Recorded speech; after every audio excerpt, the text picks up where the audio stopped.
నమస్కారం, నా పేరు పద్మావతి. బీసీ న్యూస్కి స్వాగతం. నెల్లూరు జిల్లా కోట మండలం విద్యానగర్లో కోట బహుజన ఐక్యవేదిక రాష్ట్ర అధ్యక్షుడు మీజూరు మాధవ్ ఆధ్వర్యంలో మీడియా సమావేశం నిర్వహించారు. ఈ సందర్భంగా ఐక్యవేదిక రాష్ట్ర అధ్యక్షుడు మీజూరు మాధవ్ మాట్లాడుతూ మంచి మార్గంలో నడవమని, అసమానతలకు, అసాంఘిక కార్యకలాపాలకు దూరంగా ఉండాలని, చూపిన సంఘ సంస్కర్తలు జ్యోతిరావు పూలే జయంతి, డాక్టర్ బిఆర్ అంబేద్కర్ జయంతి వేడుకలు ఏప్రిల్ నెలలో చేసుకోవడం ఆనందంగా ఉందన్నారు. ఈ వేడుకలను నెల్లూరు, తిరుపతి జిల్లాలో వాడవాడలా జరుపుకోవాలని పిలుపునిస్తున్నట్లు తెలిపారు. బహుజనులపై దాడులు అరికట్టాలంటే రాజ్యాధికారాన్ని చేజిక్కించుకోవడమే మార్గమని తెలిపారు. రాబో స్థానిక సంస్థల ఎన్నికల్లో ఐక్యవేదిక తరపున స్వతంత్ర అభ్యర్థులుగా బరిలోకి దిగడం జరుగుతుందని, వారికి బహుజన ఐక్యవేదిక మద్దతుగా నిలుస్తారని తెలిపారు. నా పేరు మీజూరు మాధవ్, బహుజన ఐక్యవేదిక అధ్యక్షుడిని. ఏప్రిల్ నెలలో మనకు ఎవరైతే దారి చూపించారో, మంచి మార్గంలో నడవమని ఎవరైతే చెప్పారో, ఎవరైతే అసమానతలకి, అసాంఘిక కార్యక్రమాలకి దూరంగా ఉండమని ఎవరైతే చెప్పారో, వాళ్ళ జన్మదినాన్ని ఒకే నెలలో రావడం సంతోషదగ్గ విషయం. ఈ ఉత్సవాల్ని ఏప్రిల్ 11, ఏప్రిల్ 14 ఈ రెండు జ్యోతిరావు పూలే గారిది, అంబేద్కర్ గారిది వాడవాడల మేము ఈ రెండు జిల్లాల్లో ప్రతి గ్రామంలో జరపమని మేము గ్రామాల వాళ్ళకి ఫోన్ చేయడం కానీ, లేదా పిలిచి చెప్పడం కానీ ఇట్లాంటివి జరుగుతూ ఉన్నాయి. ఖచ్చితంగా అన్ని గ్రామాల్లో అంబేద్కర్ జయంతి, పూలే గారి జయంతులు చేస్తారని చెప్పి మేము బహుజన ఐక్యవేదిక పిలుపునిస్తుంది. తర్వాత వాళ్ళిద్దరూ కోరుకున్నది ఏంటంటే, మనం ఇబ్బంది పడడానికి కారణం మన చేతిలో రాజ్యాధికారం లేకపోవడము. ఈ రాజ్యాధికారాన్ని ఎలా సాధించాలి, రాజ్యాధికారంలో నిర్ణయాధికారం ఎలా రావాలి అని అంటే, వాళ్ళ సిద్ధాంతంతో ఎప్పుడైతే నడుస్తామో అప్పుడు వస్తాం. వాళ్ళే ఏదైతే చెప్పారో దాన్ని ఆచరించినప్పుడు వస్తాం. మనం ఈరోజు చూస్తూ ఉన్నాం, వినాయక చవితి చేసినట్టు చేస్తున్నారు అంబేద్కర్ జయంతులు. ఒక్కొక్క గ్రామంలో టెంకాయలు కొడుతూ ఏదైతే ఆయన చేయకూడదు అన్నాడో అది చేస్తూ ఉన్నారు. ఇది తప్పు అని చెప్తున్నాం మేము. మనం చేసే పనులు, మనం చెప్పేదానికి ప్రతి ఒక్కటి మనస్సాక్షితో మాట్లాడాలి. మనస్సాక్షితోనే మనం చేసే పనికి ఒక గుర్తింపు వస్తుంది. ఏదో తూతూ మంత్రంగా మనం చేయకుండా మన వాళ్ళని మనం రక్షించుకోవాలి, మన బహుజన జనాల్ని మనం కాపాడుకోవాలి అని అంటే మనం నికరంగా, పద్ధతిగా ఉండాలి. ఇది అవసరం మనిషికి. కాబట్టి మేము రాబోయే స్థానిక ఎలక్షన్లో ప్రతి పంచాయతీలో మీరు పోటీ చేయండి. బహుజన ఐక్యవేదిక పిలుపునిస్తుంది. మీకు ఏం కావాలన్నా సహాయ సహకారాలు అందించడానికి బహుజన ఐక్యవేదిక సిద్ధంగా ఉంది. ఎలాంటి దీంట్లో డోకా లేదు. ఎంతవరకైనా మేము మీకోసం నిలబడి పోరాడడానికి సిద్ధంగా ఉన్నాము. మీరు రాజ్యాధికారానికి మీరు దగ్గర రావాలంటే ముందు స్థానిక ఎలక్షన్లో మీరు ఇండిపెండెంట్లే కాబట్టి ఇండిపెండెంట్గా పోటీ చేయండి. ఖచ్చితంగా మనం రాజ్యాధికారం ఎప్పుడైతే కొంతవరకు మనం తీసుకొస్తామో, ఇప్పుడు జరిగే దాడులు మనం చూసాం. కోడిగుడ్డు మీద దాడి, బిడ్డలకు పెట్టే కోడిగుడ్ల మీద కూడా దాడి చేస్తూ ఉన్నారు. ఎంత దుర్మార్గం ఇది. గరికపాటి పరిస్థితిని చూస్తే ఆకలి అనేది గరికపాటికి తెలుసా? తిని పంది బలిసినట్టు బలిసి మీరుండి చిన్న బిడ్డలకి మధ్యాహ్నం భోజనంలో గుడ్డు పెడితే, మధ్యాహ్నం భోజనంలో మధ్యాహ్నం భోజనం పెడితే వ్యతిరేకించడం అంటే దాన్ని ఎలా పరిగణించాలి? అంటే చదువుకి అన్నిటికీ దూరం చేయడానిక, మళ్ళీ పాత రోజులు తీసుకురావడానిక? దీని వెనక చాలా కుట్రలు దాగున్నాయని చెప్పేసి మేము తెలియజేస్తున్నాం. దీన్ని ఖండిస్తున్నాం. తర్వాత క్రిస్టియన్స్ క్రిస్టియన్స్ని ఎస్సీలో లేకుండా చేయాలని చూస్తున్నారు. మరి కులంలో ఉండే క్రిస్టియన్స్ పరిస్థితి ఏంది? కులంలో ఉండే క్రిస్టియన్స్ని కూడా మీరు బీసీలో తీసుకురండి, పెట్టండి. ఇట్లా లేకుండా ఎస్సీలని ఎస్టీలని మాత్రమే పెడతానంటే ఇది ఎంతవరకు కరెక్టు? అంటే మీరు ఏం చేసినా చెల్లుబాటు అవుతా అనుకుంటున్నారా? భవిష్యత్తులో మీరు ఖచ్చితంగా ఇబ్బంది పడతారు. ఇవన్నీ కూడా విరమించుకోవాలి. ఇలాంటి ఏమైనా కుట్రపూరిత ఆలోచనల్ని పసిగట్టలేనంతగా జనాలు లేరు. ప్రతి ఒక్కరూ అందరూ సోషల్ మీడియా ద్వారా అన్నిటి ఇక్కడ ఉండే పరిస్థితి ఎంతో కొంత చదువుకున్నారు కాబట్టి పేదలు కూడా ఈరోజు అన్నీ గమనిస్తున్నారు. దీన్ని ఆలోచించి ఇకనైనా మీకున్న ఆలోచనల్ని వెనక్కి తీసుకొని మంచి మార్గంలో ప్రభుత్వాలు నడవాలని కోరుకుంటున్నాం. బహుజన ఐక్యవేదిక ఎక్కడ ఎవరికి అన్యాయం జరిగినా, బీసీలు కావచ్చు, ఎస్టీలు కావచ్చు, ఎవరికైనా పేదలకి అన్యాయం జరిగితే మీకు అండగా ఉంటుందని తెలియజేస్తూ, ప్రతి గ్రామంలో మీరు రేపు స్థానిక ఎలక్షన్లో పోటీ చేస్తారని ఖచ్చితంగా మనం పాల్గొనాలి. మనం ఎప్పుడైతే రాజ్యాధికారానికి పోతామో అప్పుడే మనం కూడా 10 మంది మనకు అనుకూలంగా వస్తారు.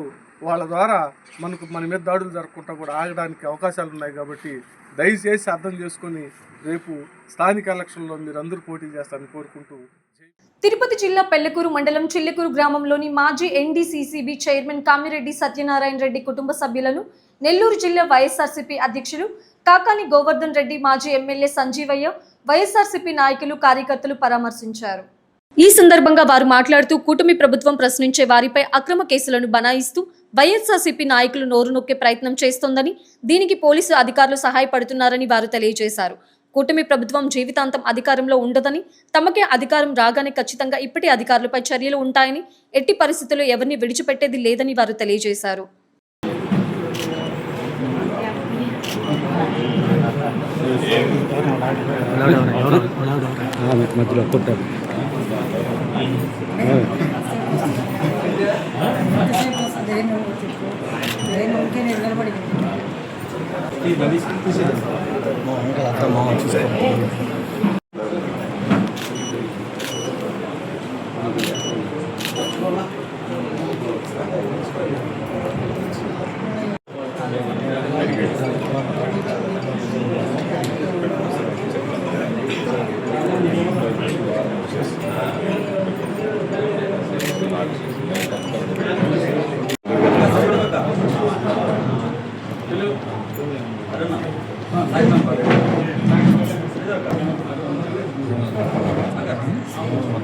నేను అనిల్ అబ్జర్వర్ ముగ్గురు ప్రశ్నించేటువంటి వాళ్ళ మీద కేసులు నమోదు చేయడం, వాళ్ళ మీద నాన్ బెయిలబుల్ కేసులు పెట్టి అరెస్ట్ చేయడం, వాళ్ళని అనేక రకాలైనటువంటి ఇబ్బందులు పెట్టడం, జైలుకి పంపించడం అనేటువంటిది ఒక అలవాటుగా, ఆనవాయితీగా మారిపోయింది.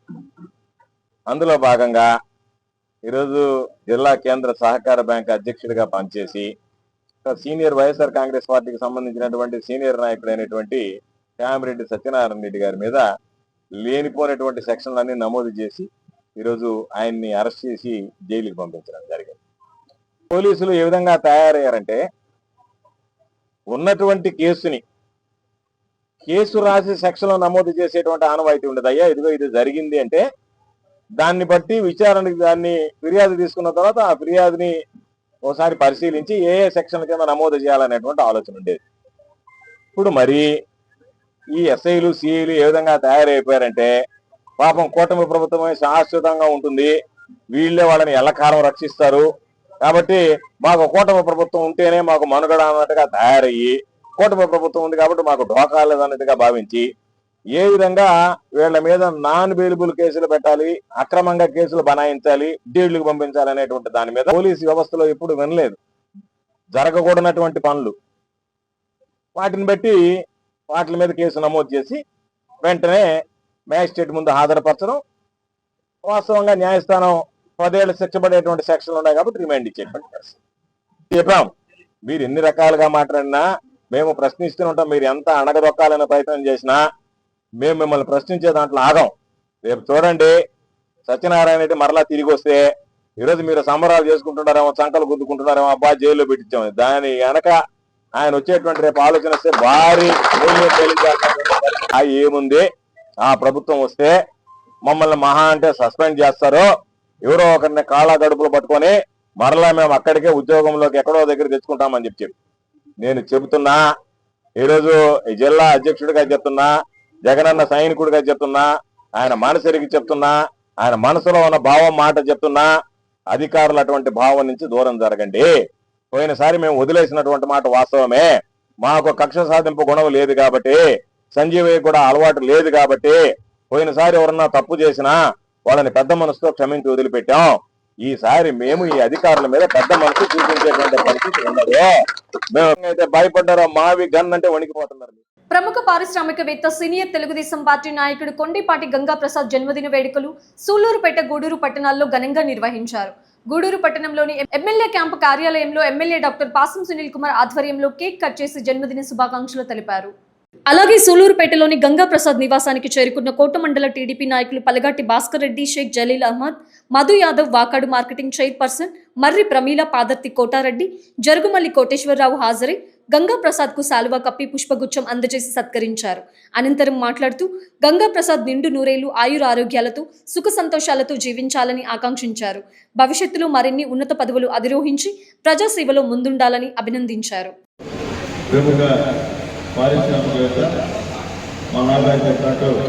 తెలుగుదేశం పార్టీకి ఇప్పటి నుంచి కాదు, నాకు తెలిసినప్పుడు పెద్దలు దుర్గా ప్రసాద్ రావు గారు ఉన్నప్పటి నుంచి కూడా తెలుగుదేశం పార్టీకి ఉండగా, అలాగే గూడూరు కాన్స్టిట్యున్సీ, సూళ్లూరుపేట కాన్స్టిట్యున్సీ, వెంకటగిరి కాన్స్టిట్యున్సీలకి గెలుపుకి ముఖ్య పాత్ర పోషించినటువంటి వ్యక్తి. ఇటీవల జరిగినటువంటి మా ఎమ్మెల్యే ఎలక్షన్స్లో కూడా నాకు టికెట్ చంద్రబాబు నాయుడు గారికి, లోకేష్ బాబు గారికి చెప్పి ఇప్పించి అన్ని విధాల నాకు సహాయ సహకారం అందించి ఈరోజు ఈ స్థాయిలో ఉన్నామంటే పెద్దలు గంగా ప్రసాద్ గారి దయని చెప్పక తప్పదని చెప్పి నేను తెలియజేస్తున్నా. ఈరోజు నా బిడ్డ చదువుకున్నాడంటే దానికి కూడా మా నారాయణ గారు, మా గంగా ప్రసాద్ గారు, మా రవిచంద్ర గారు ముగ్గురు కూడా సహాయ సహకారం అందిస్తున్నారు.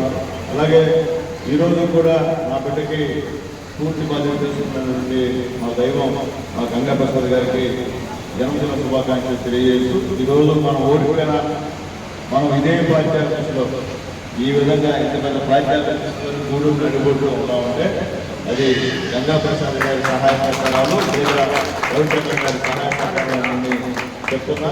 ఎందుకంటే ఆ విధంగా అంటే అధికారులను కూడా దీనికి మొత్తం ఎక్కడ కూడా మనం ఎంత కూడా లోన్ ఇబ్బంది పెట్టకుండా వాళ్ళు ఏమడితే మా ప్రభుత్వం సహాయ సహకారాన్ని చేసామని చెప్పి తెలియజేస్తూ, భవిష్యత్తులో ఇప్పుడే కాదు ఎప్పుడు కూడా తెలుగుదేశం పార్టీకి ఏ అవసరం వచ్చినా నేనున్నాను అని చెప్పే విధంగా ఆయన సహాయ సహకారాలు పూర్తిగా ఈరోజు తెలుగుదేశం పార్టీకి ఉపయోగపడుతున్నాయని చెప్పేదానికి నిజంగా సంతోషం ఉంది. ఈరోజు గూడూరు పట్టణంలో మా అధ్యక్షుడు పులిమేన గారి ఆధ్వర్యంలో హాస్పిటల్లో పండ్లు, పూలు ఇచ్చే కార్యక్రమం, అట్లాగే ఇక్కడ స్వచ్ఛంద సేవా సంస్థలో అక్కడ టిఫిన్ అరేంజ్ చేసిన కార్యక్రమం, ఇక్కడ పెద్దలు మా కిరణ్ గారి నాయకత్వంలో కేక్ కటింగ్ చేసే కార్యక్రమాన్ని కూడా మా తెలుగుదేశం పార్టీ కుటుంబ సభ్యుల సహాయ సహకారాలతో జరగడం జరిగింది. అలాగే ఇప్పటి నుంచో కూడా మా గంగా ప్రసాద్ గారికి ముఖ్యమైనటువంటి ఇష్టమైనటువంటి నాయకుడు మా రాజు గారు, అలాగే మా పొలిటీషియన్, ఎందుకంటే విధంగా వాళ్ళకి చాలా ఇష్టం కాబట్టి ఈరోజు కూడా అందరూ సహాయ సహకారంతో, కార్యకర్తల సహాయ సహకారంతో పార్టీ ప్రెసిడెంట్ ఇద్దరు కూడా అధ్యక్షులు ఉన్నారంటే దానికి కారణం కూడా వాళ్ళ ఆత్మహత్యలతో నేను చెప్పకూడదని చెప్పి నేను మళ్ళీ తెలియజేస్తూ, అలాగే గూడూరు నియోజకవర్గంలో కష్టపడి పనిచేసిన కార్యకర్తలను కూడా అండగా ఉండాలని చెప్పి కూడా నేను తెలియజేస్తూ, ఖచ్చితంగా ఏ విషయం ఉన్నా త్వరలో మా కిరణ్ గారు, మా భాస్కర్ గారి ఆధ్వర్యంలో మొత్తం ఉన్నటువంటి అన్ని వార్డుల్లో మొత్తం ప్రతిరోజు రివ్యూ కార్యక్రమాన్ని ఈవినింగ్ పెట్టే బాగుంటుంది. ఏ వార్డులో అయిపోతుంది, మొత్తం ఈరోజు వార్డులు కూడా పెరిగాయి. దాదాపు 44 వార్డులు అవేటువంటి కార్యక్రమం త్వరలో మున్సిపల్ ఎలక్షన్స్ కూడా వస్తున్నాయి కాబట్టి ఒకసారి పార్టీ ప్రెసిడెంట్తో వాళ్ళు సమన్వయం చేసుకొని అందరినీ పెంచి ఒక రోజులకు 4-5 వార్డులు రివ్యూ పెట్టి ఏదైనా ఉంటే అక్కడ కూడా ఉన్నటువంటి జనసేన నాయకులతో కూడా బీజేపీ నాయకులతో కూడా మాట్లాడడం అవసరం ఉందని చెప్పి కూడా నేను తెలియజేస్తూ రాబోయే రోజుల్లో పగటిగా ఈ మున్సిపాలిటీని తెలుగుదేశం పార్టీ కైవసం చేసుకోవాల్సినటువంటి అవసరం ఉంది, ఆవశ్యకత ఉందని చెప్పి కూడా నేను తెలియజేస్తూ ఖచ్చితంగా మా వెంకటేశ్వర గారికి ఆ భగవంతుడు ఇంటూ 100 ఏళ్ళు ఆరోగ్యం ప్రసాదించాలని చెప్పి వాళ్ళ కుటుంబాలకి ఆ వెంకటేశ్వర స్వామి ఆ అల్లా ఈశ్వరుడు ముగ్గురు యొక్క దీవెనలు ఉండాలని చెప్పి మనస్ఫూర్తిగా కోరుకుంటున్నాను. జువ్వెలదిన్న ఫిషింగ్ హార్బర్లో ఏర్పాటు కానున్న సాగర్ డిఫెన్స్ కంపెనీ మత్స్యకారులకు ఎంతో ప్రయోజనకరంగా ఉంటుందని కొవ్వూరు ఎమ్మెల్యే ప్రశాంత్ రెడ్డి అన్నారు. స్పీడ్ బోట్లను సేవలోకి ప్రవేశపెట్టే ముందు ముఖ్యమంత్రి చంద్రబాబు నాయుడు స్థానిక శాసనసభ్యులను విశ్వాసంలోకి తీసుకున్నారని గుర్తు చేస్తూ ఆయన పాలనలో ఎన్నటికీ అన్యాయం జరగదని వారు స్పష్టం చేశారు. మహిళలకు చేపల పడవలు కొనుగోలు చేసేందుకు కేంద్ర ప్రభుత్వం 65% సబ్సిడీ అందిస్తోందని ప్రశాంత్ రెడ్డి వివరించారు. ప్రాంతాభివృద్ధిలో కూడా వైఎస్ఆర్ కాంగ్రెస్ పార్టీ రాజకీయాలు చేస్తోందని ఆమె విమర్శించారు. అలాగే సాగర్ డిఫెన్స్ కంపెనీ ఏర్పాటును రాజకీయం చేయడం తగదని అన్నారు. మత్స్యరేవులో కేవలం 150 మీటర్ల మేర మాత్రమే కంపెనీకి అప్పగించారు. మిగిలిన స్థలమంతా మత్స్యకారులకే కేటాయించారు అని ఆమె వివరించారు. వైకాపా అసత్యాలతో మత్స్యకారులలో గందరగోళం సృష్టించడమే కాకుండా నిరాధారమైన కల్పిత కథలతో వారిని తప్పుదోవ పట్టించడానికి ప్రయత్నిస్తోందని చెప్పారు. అందరికీ నమస్కారం. మన తెలుగుదేశం ప్రభుత్వం ముఖ్యమంత్రి చంద్రబాబు నాయుడు గారు, అంతకుముందు ఎన్టీ రామారావు గారు, నందమూరి తారక రామారావు గారు ఎప్పుడు కూడా మత్స్యకారులకు అండగా నిలవడం మన ప్రభుత్వం యొక్క ముఖ్య లక్షణం. ప్రతిసారి కూడా వాళ్ళకి అన్యాయం జరిగినప్పుడు మనం ఎప్పుడు వాళ్ళకి అండగా నిలబడడం జరిగింది. అదేవిధంగా మీకు అందరికీ తెలుసు, ఈ మధ్య కృష్ణాపురం దగ్గర బోట్లు పట్టుకొని అవి జువెలదన్ని దగ్గర పార్క్ చేయడం జరిగింది. వాటిల్ని తమిళనాడు వాళ్ళు అక్కడి నుంచి ఆ బోట్లు తీసుకెళ్ళిపోయారు. గత నెలల్లో 4 బోట్లు కూడా బోట్ ఓనర్స్ తీసుకుపోయి మెరైన్ ఇంజనీరింగ్ దగ్గర నుంచి వాళ్ళకి తెలియకుండా ఆ డిపార్ట్మెంట్కి, పోలీస్ కానీ ఎవరికి తెలియకుండా వాళ్ళు తీసుకొని వెళ్ళిపోవడం జరిగింది. దాని మీద చాలా పెద్ద ఇది కూడా జరిగింది. కానీ ఇప్పుడు ఇది ఎప్పుడో నుంచి ఉన్న సమస్య. మన మత్స్యకారులు, తమిళనాడు మత్స్యకారులు వచ్చి పెద్ద బోట్లు తీసుకొని వచ్చి మన మత్స్యకారులను బెదిరించి మనకి అందాల్సిన జల సంపదని వాళ్ళు తీసుకెళ్ళిపోతున్నారని మన మత్స్యకారులు ఎప్పుడో నుంచి మనకి చెప్తున్నారు. దానికి ఏదో ఒక ఎండ్ పాయింట్ తీసుకురావాలని చెప్పి మన ముఖ్యమంత్రి చంద్రబాబు నాయుడు గారు 2-3 సార్లు అందరితో మీటింగ్ పెట్టి మన నెల్లూరు కాన్స్టిట్యున్సీ నుంచి ఉన్న ఎమ్మెల్యేలు కానీ, తీర ప్రాంత ఎమ్మెల్యేలు అందరితో కూడా కలిసి, మినిస్టర్స్ అందరూ కలిసి కూడా మీటింగ్ పెట్టుకోవడం జరిగింది. సో అప్పుడు దాని ప్రకారంగా డిసైడ్ చేసి వెంటనే 2 బోట్లు రిపేర్ చేసి మత్స్యకారులకు అన్యాయం జరగకుండా ఆ బోట్లని డిఫెన్స్ వాళ్ళతో, మెరైన్ ఇంజనీరింగ్ వాళ్ళతోటి, అలాగే పోలీస్ తోటి సెక్యూరిటీ బోట్లుగా వాళ్ళకి పంపించడం జరిగింది. ఇప్పుడు ఆ 2 బోట్లు సెక్యూరిటీగా తిరుగుతున్నాయి. మళ్ళీ వెళ్ళిపోయిన బోట్లలో 2 బోట్లు కూడా మళ్ళీ తీసుకొని పోయి అవి పట్టి తీసుకొని కూడా పోయి జ్యువెలరీ దగ్గర పెట్టడం జరిగింది. అదేవిధంగా ఈరోజు మనం వాళ్ళకి అండగా నిలబడి మనం ఒక 4 బోట్లు రాబోయే రోజుల్లో, ఇప్పుడు మత్స్యకారులు వేట నిషేధ సమయం ఉంది ఒక 2 నెలలు, అది ఏప్రిల్ 15 నుంచి జూన్ 15 వరకు ఉంటుంది. ఈ సమయం లోపల వాళ్ళకి సీఎం గారు మొన్న సూలూరుపేటకు వచ్చినప్పుడైతేనేమి, ఉదయగిరికి వచ్చినప్పుడైతేనేమి హామీ ఇవ్వడం జరిగింది. మత్స్యకారులకు మేము అండగా ఉంటాం, వాళ్ళకి ఎటువంటి ఇబ్బందులు లేకుండా ఒక 4 బోట్లు, తిరుపతిలో 1 స్టీల్ బోటు, అలాగే నెల్లూరుకి 2, ఒక స్టీల్ అండ్ ఒక ఎఫ్ఆర్పి బోటు, అలాగే బాపట్లలో 1 ఎఫ్ఆర్పి బోట్లు ఇవ్వబోతున్నామని చెప్పి కూడా చెప్పడం జరిగింది. దీనివల్ల మత్స్యకారులకి వాళ్ళు ఇంతకుముందు పడుతున్న ఇబ్బందులు లేకుండా పోతాయని చెప్పి సీఎం గారు తెలియజేశారు. కాబట్టి మేమందరం కూడా చెప్తున్నాం, మత్స్యకారుల సోదరులకు అందరికీ కూడా తెలుగుదేశం ప్రభుత్వం మీకు అండగా ఉంటుంది అని చెప్పి కూడా చెప్తున్నాం. అలాగే రేపు జరగబోయే 162 గ్రామాల మీటింగ్ కూడా అది వాళ్ళ కుల సంఘాలకి సంబంధించి వాళ్ళు ఒక మీటింగ్ పెట్టుకుంటున్నారు. ఆ మీటింగ్ కూడా వాళ్ళ ఇష్ట ప్రకారం వాళ్ళు చేసుకోవడానికి అన్ని అనుమతులు ప్రభుత్వం ఇచ్చింది. అదేవిధంగా సపోర్ట్గా కూడా వాళ్ళకి ఏమన్నా అవసరమైతే సపోర్ట్ కూడా చేస్తామని కూడా మన ప్రభుత్వం వాళ్ళకి అండగా నిలిచిందని చెప్పి తెలియజేసుకుంటూ, ఎక్కడ కూడా మత్స్యకారులకి తెలుగుదేశం ప్రభుత్వంలో అన్యాయము అనేది జరగదు అని చెప్పి మన ముఖ్యమంత్రి గారు, అలాగే మన ఉప ముఖ్యమంత్రి గారు నారా లోకేష్ గారు, సంబంధిత మినిస్టర్స్ అందరూ కూడా మాట ఇవ్వడం జరిగింది. ఇది తప్పకుండా మత్స్యకారులకి అండగా ఉండే ప్రభుత్వం అని చెప్పి మరోసారి మనం నిరూపించుకోబోతున్నాం. ఈ వార్తలు ఇంతటితో సమాప్తం. తిరిగి ప్రసారమే బీసీ న్యూస్లో మళ్ళీ కలుసుకుందాం. అంతవరకు సెలవు. నమస్కారం.